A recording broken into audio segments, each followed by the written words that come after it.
Water. It is an essential part of all life on this planet. Nothing lives or survives without it. So why do we take water for granted? Is it because it is so easy for us to get? With the twist of a handle, we can have all we want.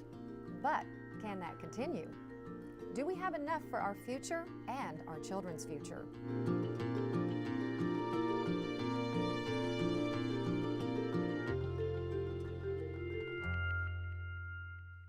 This program has been developed to help explain why it is important to conserve water and to give you some easy ideas on how to do that. The Earth is sometimes called the blue planet because there is so much water. But 97% of it's salt water. 3% is fresh water, but 69% of this fresh water is frozen in the polar ice caps, and 30.7% is unattainable groundwater. That leaves only about 0.3% as available fresh water for the world's needs. Make no mistake, water is a very limited resource. Although regional water providers are working to ensure we have enough water for the future, the federal census has predicted that our region will double in population within the next 50 years. As our population increases, our new neighbors and our children will need places to live, and they will need water. New water supplies will be further away, and the infrastructure required to treat and deliver that water is very expensive. Water conservation is and must be a big part of every long-range water supply plan. By conserving water now, we can delay the cost of building those additional water resources later. Using water wisely now will help preserve this precious natural resource and will also save money now and in the future. So how can you save water? Here are some easy tips on how to save water indoors. One of the biggest water users in your home is the toilet. Pre-1985 toilets use up to 7 gallons per flush. Toilets manufactured after 1992 are required to only use 1.6 gallons per flush, and new high-efficiency toilets use only 1.3 gallons per flush, or GPF. Replacing an old toilet with one of the new toilets can save a family of 4 over 15,000 gallons per year. That's significant savings for your household, and when combined with others, is huge for our region. The day of low-flow toilets that are required for 2 flushes are over. Innovative engineering has perfected modern low-flow toilets to be super efficient. Be sure to check your toilet for leaks. The most common leak is between your toilet tank and the toilet bowl. Put a few drops of food coloring in the tank. Leave it alone for about 20 minutes. Afterwards, if you see color in the bowl, your flapper valve is leaking and should be replaced. Try to remember to perform this simple test at least once a year. Also, if you have a low-flow toilet, be sure to replace the flapper valve with one specifically designed for that toilet. A standard flapper valve will negate the savings of a low-flow or high-efficiency toilet. Another big water-wasting offender is the shower. Many standard shower heads use 10 gallons per minute. That is 100 gallons for one 10-minute shower. By just switching to a high-pressure, low-flow shower head, you can save up to 7 gallons per minute, and you won't even notice the difference. Consider taking shorter showers. You still will get clean in just about 5 minutes. The rest is leisure. Try using a timer or just sing some shorter songs. Remember to run only full loads in your clothes washer. Each load uses between 35 and 55 gallons. If you must wash a few items, be sure to adjust the water level to a small load setting. Only run full loads in your dishwasher too. Automatic dishwashers use between 13 and 25 gallons per load. If you see a leak, repair it. While it may seem like a small amount of water, leaks really do add up. The American Water Works Association estimates that an average of 14% of indoor water is lost to leaks. That is 3,500 gallons per person per year. One faucet leak can be stopped by simply changing a washer. Even more dramatic savings can be achieved outdoors. It has been estimated by the AWWA and the EPA that from 30 to 70% of our drinking water goes to our landscapes. That wide usage range depends on region and weather. The hotter it is, the more water most people use outdoors, regardless of what their plants actually need. A logical solution would be to use plants that are native or adapted to your region. With proper planning, these plants require less maintenance, fertilizers, pesticides, and water. Once established, some of these plants can thrive on rainfall alone. And if you love a particular plant that is more water hungry, be water wise and place it where it is convenient to add supplemental water by hand. Consider planning your landscape by water zones, keeping the plants that need the most water close to your outdoor water source. Plants that are more drought tolerant can be located further away as their water needs are less. And if you use native and adaptive plants, don't forget to change your watering habits. While some native plants will die of overwatered, some can adapt to more water than they need. Remember, once they are established, they will also need less water than the plants that aren't well suited in your area. Start with a plan and plant from there. Where can you learn about native and adaptive plants? Go to TexasSmartscape.com or the Texas AgriLife Urban Landscape websites to learn more.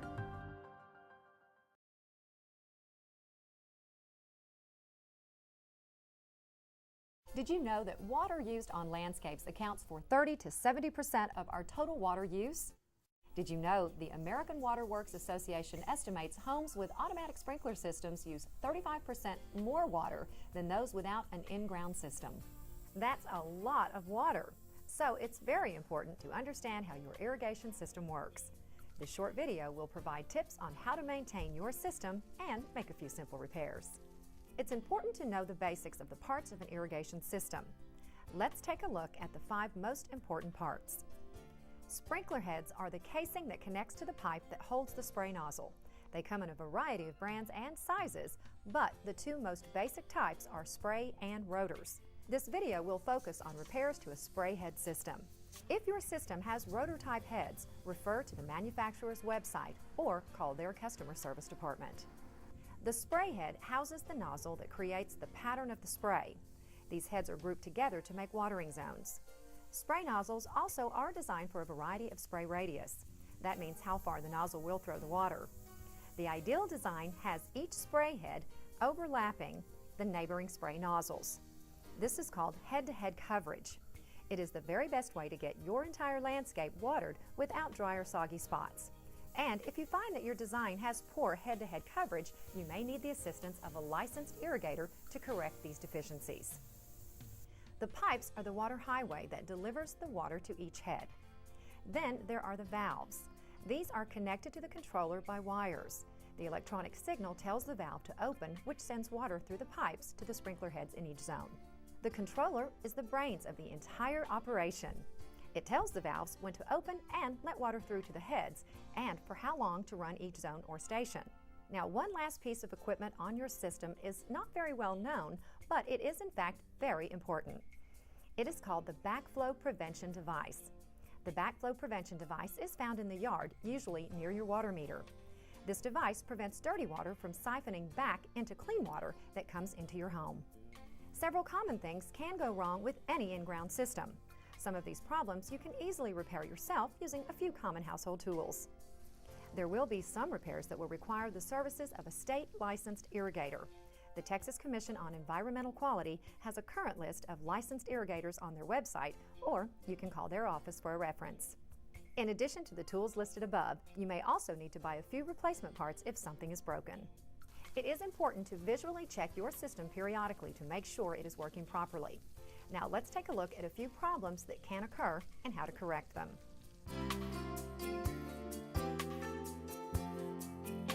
Sometimes the head or nozzle is misdirected. No one wants to pay to water concrete, fences, or the side of their house, and it is an undeniable waste of water. It is easier to adjust a spray pattern while the system is running so you can see the arc or direction of the spray. With a soft cloth covering the nozzle stem, use a pair of pliers with light pressure. Turn the nozzle stem until it is spraying in the proper direction, or turn the entire head to adjust. Some heads, such as this rotor, need specific tools to adjust without damaging the head. Go to the manufacturer's website for details on how to adjust their product. If you don't know who the manufacturer is, bring the sprinkler head with you to an irrigation system supplier. If water is shooting up like this, you have either a broken or missing sprinkler head. Sprinkler heads can be broken a number of ways. Too much water pressure, run over by a mower or weed eater, bicycle, car, or even pedestrian traffic. In any event, no matter the cause, when a sprinkler head is broken, you are losing water and money fast. If the break is close to the pipe, you may not see the leak at first because it is underground. Sometimes, however, it is very obvious. If the sprinkler head is completely off of the riser, see if you can simply screw it back onto the riser. If the riser is broken, replace it with one that is sized to ensure the head is level with the soil. Once the head is replaced, be sure to turn on the system and adjust until it is spraying in the right direction.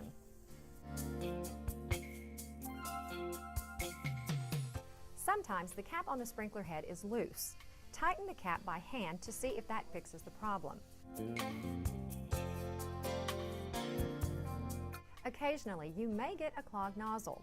To fix this, lift the stem of the spray head and unscrew the nozzle. Take out and thoroughly rinse the screen and spray nozzle. Flush the zone by turning on the system very briefly.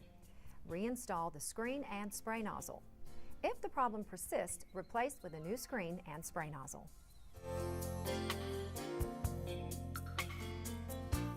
If your sprinkler heads are misting, these fine drops will never reach the root zone of your grass, wasting up to 70% of the water that you apply.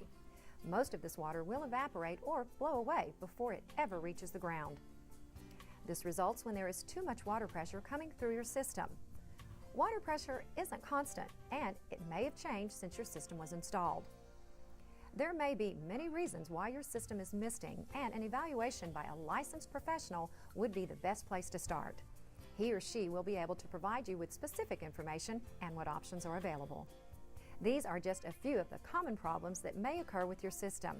If you do not feel comfortable with trying these repairs, please contact a professional irrigation service to help. These small repairs could save you thousands of gallons every time you water, and saving that water makes a huge difference in your community. Remember, the irrigation industry is regulated by state and local government. Be sure to check with your city for individual restrictions and guidelines. If you need a professional, please go to the Texas Commission on Environmental Quality website for a list of licensed irrigators by name or by city.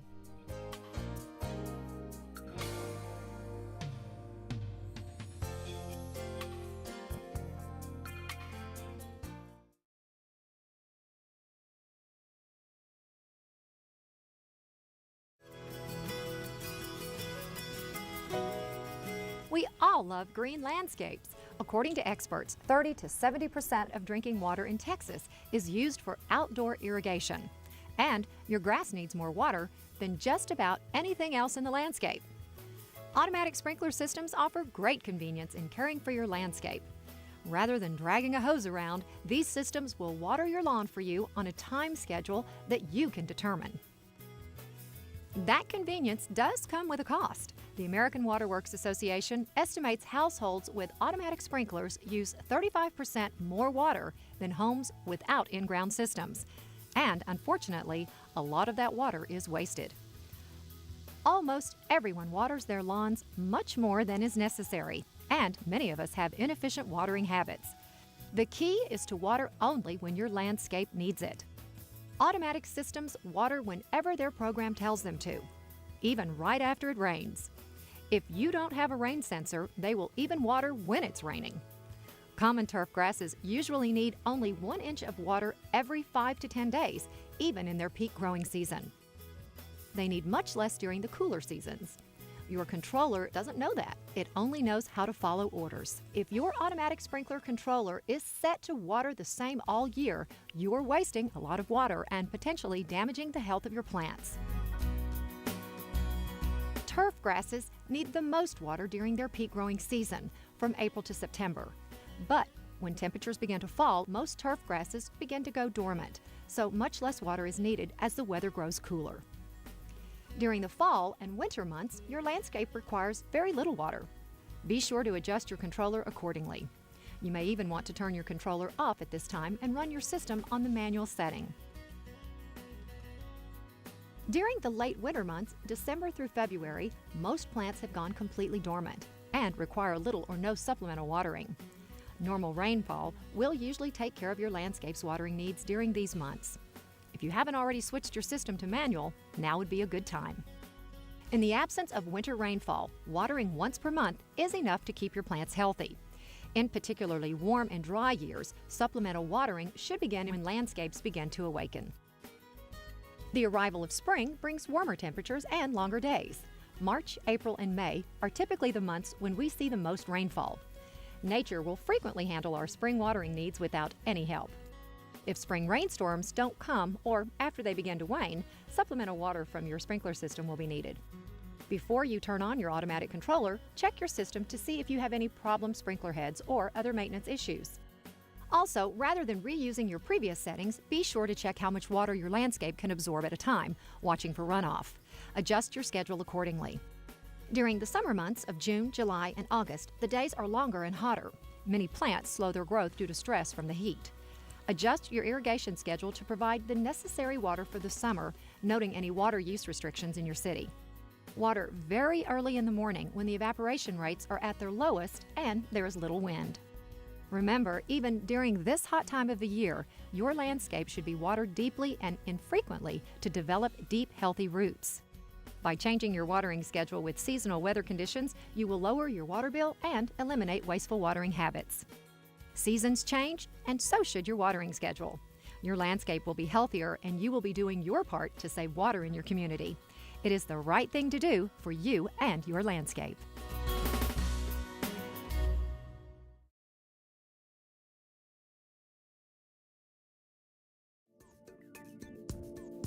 Starting about March or April of each year, water suppliers all across the nation see a significant rise in the demand for water.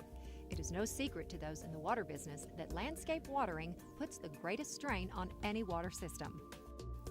A green and lush landscape adds value to any piece of property, and citizens, businesses, and municipalities alike all agree that beautiful landscapes make a clear statement about the quality of life and the personality of its community members. A lot of time and money is spent keeping things green in a community, and experts agree that we can cut back on watering and still have the allure of natural beauty. Proper irrigation is one of the key elements in maintaining healthy plants and turf. However, plants also need plenty of sunshine and oxygen. Overwatering robs plant roots of oxygen, suffocating or drowning the delicate parts of the roots responsible for taking in nutrients and oxygen. Experts agree that too much water can be just as harmful to plants as not enough water. Soaking plant roots until they are drenched and soggy can have disastrous effects on their health. Watering too many days a week and for too many minutes at a time is generally the culprit in instances of overwatering and excessive runoff. A better way to water your landscape is to use the cycle soak method. Instead of watering for one long session several times a week, try watering once or twice a week using 2 to 3 short cycles with a 1-hour break in between each short cycle. If runoff occurs during the short cycle, you may need to adjust the time that the zone runs by about 1 minute.